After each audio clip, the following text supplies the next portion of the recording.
Kookkaat rinnat voi aiheuttaa paitsi niska-hartiaseudun kipuja, myös ryhdin huononemista ja rinnanalusvoimien hautumista.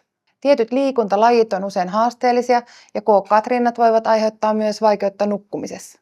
Rinnat voi tuntua epäsuhtaisilta muun kehon kanssa ja psykososiaalinen haitta on usein vahva. Leikkaus tehdään aina nukutuksessa ja yleisin leikkaustekniikka on niin sanottu ankkuriviilto.